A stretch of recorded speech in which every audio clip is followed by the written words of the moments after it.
안녕하세요. 저번 시간에는 벡터에 대해서 배워봤는데요. 뭐 뜬금없이 갑자기 왜 벡터를 배우냐라고 생각하셨던 분들이 많았을 거예요. 그러나 이제 우리가 벡터라는 거는 굉장히 기본적인 겁니다. 그래서 이제 매틀랩을 이용해서 어떤 분석을 할 때라던가 우리가 어떤 공학적인 분야를 다룰 때 벡터를 모르면은 굉장히 어려운 부분들이 많아서 제가 벡터에 대해서 설명을 드렸었고요. 그래서 오늘 그 벡터의 응용 분야 중 하나인 이제 플러그 앤 게이트 모델과 플러그 앤 게이트 풀바디 모델에 대해서 설명을 드릴게요. 일단은 이 플러그 앤 게이트라는 뜻에서 게이트라는 의미는 걷는다는 의미예요. 그러니까 사람이 걷는 거를 분석하기 위해서 개발되었던 모델이 바로 플러그 앤 게이트라는 모델인데, 그럼 이 모델이 어느 분야에서 개발이 됐냐면은 여러분들이 잘 알고 있는 영화 산업의 그 모션 캡처 분야에서 사용되는 모델이 바로 플러그 앤 게이트 모델입니다. 그래서 보시면은 이제 생체역학적으로 사람을 분석을 할 때도 이제 이 플러그 앤 게이트 모델이나 플러그 앤 게이트 풀바디 모델을 굉장히 많이 사용을 하고 있어요.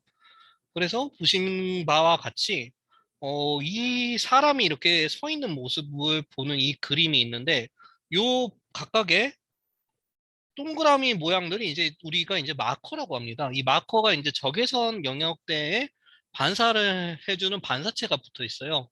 그래서 우리가 적외선 카메라를 통해 가지고 이제 3차원의 데이터를 이 마커들로부터 얻는 거거든요. 그러면 이 마커가 뭐냐면은 어제 말씀드렸던 벡터의 끝점과 시작점에 속하는 겁니다. 그래서 보시면은 이제 이 사람이 이렇게 두 명이 서 있는 것 같지만 두 명이 서 있는 게 아니고 이거는 이제 사람이 앞의 모습. 얼굴이 안 나오기 때문에 이게 앞이라고 생각하기 힘들겠지만 여기 보시면 F라고 써 있잖아요. 이게 사람의 앞쪽, 그러니까 프론탈 그걸 의미하고요. 이 L은 이제 왼쪽, 이 R은 오른쪽 그걸 의미합니다. 그래가지고 이제 이게 앞의 모양이고요. 요거 같은 경우는 사람을 뒤에서 본 모양이라고 보실 수 있습니다. 그리고 마커들이 이제 각각 이렇게 전부 다 신체에 붙어 있는데요. 이 마커라는 거는 이제 적외선 카메라가 빛을 쏴가지고 이 빛을 적외선 빛을 쏘죠. 적외선 당연히 적외선 IR 모션 캡처 카메라로 정확하게 말씀드리죠. 적외선 카메라가 뭐 한두 개야죠. 자, 뭐 적외선 모션 캡처 IR 카메라가 이제 마커로부터 이제 빛을 쏘고 여기에서 반사된 빛을 받는 거예요. 그러면 우리 여기서 한 가지 의문점이 되죠. 카메라 한 대로, 모션 캡처 카메라 한 대로 3차원 이미지를 얻을 수 있을까? 못 얻어요.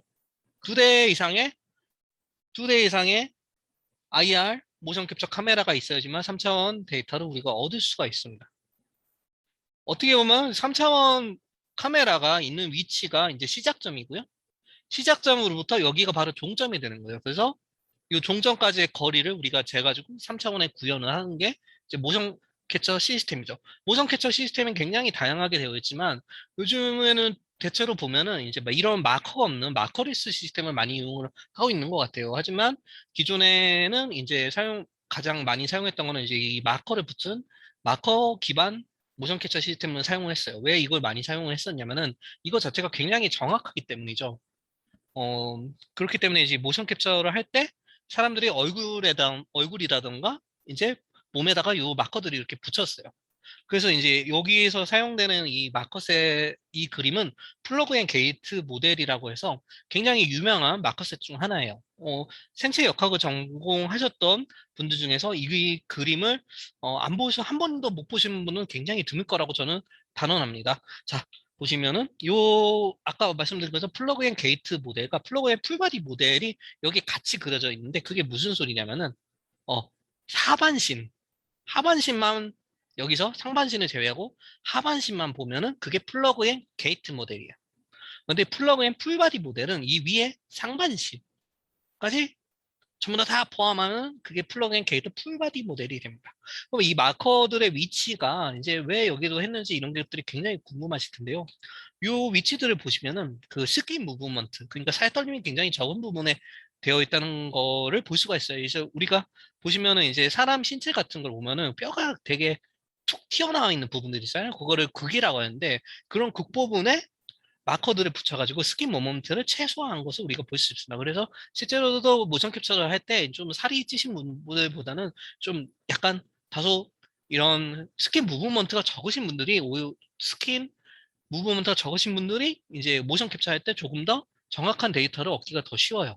그래서 이제 그런 스킨 무브먼트를 제거하기 위해서 요런 이런 복숭아뼈라던가 이제 이 정강이 뼈 위에 부분이라던가 이렇게 이제 사람을 손으로 만져보면은 이제 그 톡 튀어나오는 뼈 부분에다가 이렇게 우리가 하는 거를 이제 마커를 붙이게끔 되어 있고요. 그래서 얘 같은 경우는 이제 롱 타입의 마커를 팔목에다가 붙였는데 보통은 이제 이렇게 붙이지 않고 그냥 팔목에도 보면은 그 툭 튀어나와 있는 부분이 두 군데 있거든요. 여기랑 여기에. 그래서 거기다가 붙이는 경우가 많아요. 그래서 반드시 여기를 롱 타입으로 사용하지 않아도 된다. 그렇게 볼 수가 있고요. 그래서 보면은 여기 펠비스에서도 이제 뒤편에 보면은 뒤에서 봤을 때도 여기가 극이 있는 거죠. 그래서 오른쪽, 왼쪽으로 이렇게 붙이고 여기는 앞쪽을 붙이고 그러면 이제 요것들을 이용해 가지고 각각의 체저를 벡터로 만드는 거예요. 그래서 체저를 각각을 이제 끝점, 시작점에서 벡터로 만든 다음에 이 벡터가 공간상에 어떤 각도를 가지고 있는가 그거를 분석해 가지고 분석을 해서 이제 값을 얻어내는 거가 이제 모션 캡처입니다. 그래서 보시면은 이제 그 뭐 발이랑 체절이라는 게 이제 발이 체절이 될 수 있죠. 그리고 여기 있는 종아리가 체절이 될 수 있고 허벅지가 체절이 될 수 있고 여기 있는 요추 부분을 포함해서 이제 그 페미스 부분이 이제 하나의 체절이 될 수 있고 그러면 이제 상체로 넘어갈거예요. 이렇게 하면 하체가 끝난 거고 상체 같은 경우는 우리가 척추가 있는데 척추가 경추, 중추, 요추가 있잖아요. 그래서 경추는 7개 목이 사람 목뼈가 7개죠. 기린도 목뼈가 7개고 그래서 이제 목뼈가 이제 7개에서 이렇게 경추. 그리고 여기가 이제 중추에서 10개. 그러니까 이 척추뼈가 이제 10개가 있어요. 여기는 요추예요.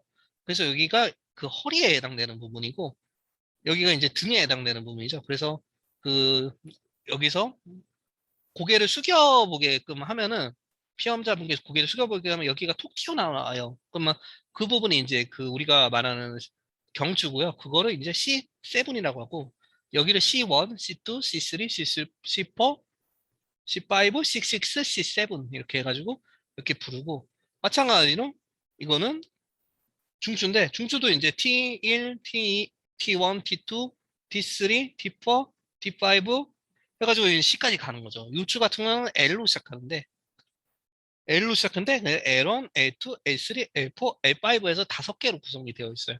근데 이제 마스커 셋에서는 여기 페비스 부분에서 이렇게 마커를 잡아주기 때문에 요추 부분에 이제 붙이지는 않아요. 그 대신 이제 중추 부분에 이제 T10에 해당되는 부분에 우리가 붙여주고요.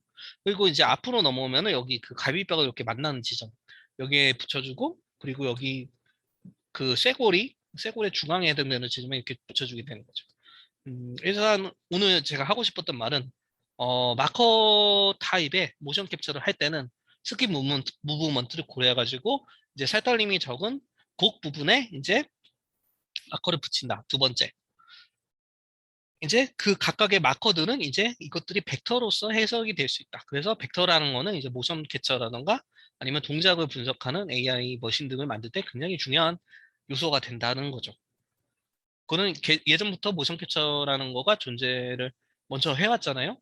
거기에서부터 지금의 체저 같은 게 좀 더 파생이 돼가는 거예요. 일단 오늘 여기까지 할게요. 감사합니다.